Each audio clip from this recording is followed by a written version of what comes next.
That's red lights on now. No, it is recording. Sorry. That's okay. Hi, I'm Tim Green. This is Rosalind and Millie, my family, and we're considering volunteering in 2017. We've got maybe 4 weeks that we can get away together, and we're just starting out the process of finding out about how, where, and what we could do. We want to travel, and we, at the moment, are very open-minded, not sure where to go or indeed what skills we've got as a family that we might be able to share with communities who are less fortunate than us. Millie, how are you feeling about it?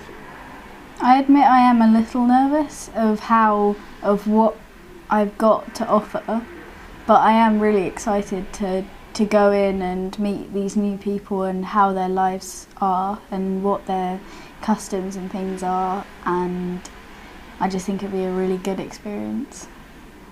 I wish I'd had the experience that you're.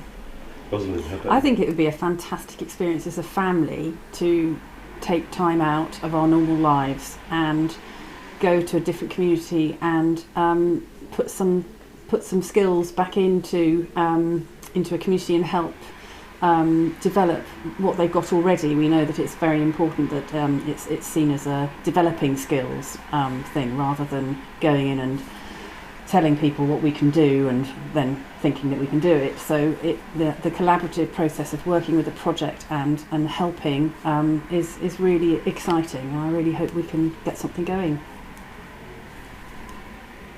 Tim, do you have any particular concerns about travelling with your family? I know you volunteered before in your youth.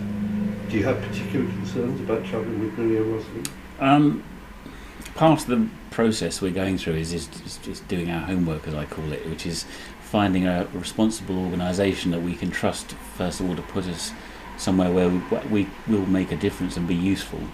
And I think part of that process is understanding that people and places will do what they can to put us in the right place, the appropriate place for us. And already our conversations about whether taking Millie into Gambia in July, that probably isn't a sensible idea, and that's really important information for us. So of course I'm concerned about it, but I also know that there's nothing like travelling to change your perspective of the world, and it doesn't matter how many things you watch on television. There's nothing like meeting people in a different society, in a different community, to change, for life. It changed me when I was 20. I'm sure it would change Millie and Rosalind if they have a chance to do it. Rosalind, have you done anything similar before? No, I haven't, so this will be a first for me, and like Millie, I think I'm feeling a bit nervous about it. I suppose I'm a bit of a practical person, so I'll probably worry slightly in the weeks up to departure on whether we've got everything we need to keep ourselves safe and sound, but I'm sure once we're out there, if we can all work together as a family, it will be an absolutely amazing experience. How far have you been before? I mean, what's the furthest from the UK you've been? We've been to Sri Lanka, and I think that's the furthest I've ever been. Have you been further than that?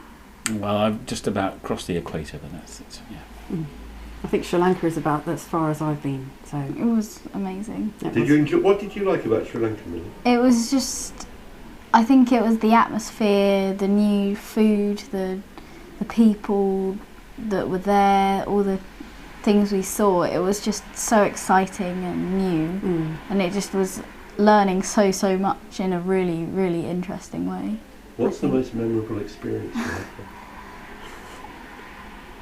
I think it might almost be the last night. It was this wonderful restaurant, and they gave us amazing food, and it was very, very surreal because it was our last night and we knew we'd be going home, but all the people were so genuinely kind and lovely, and I think that might just be the thing that stuck out for me. So it was about the people you met? I think so. That's what volunteering is about.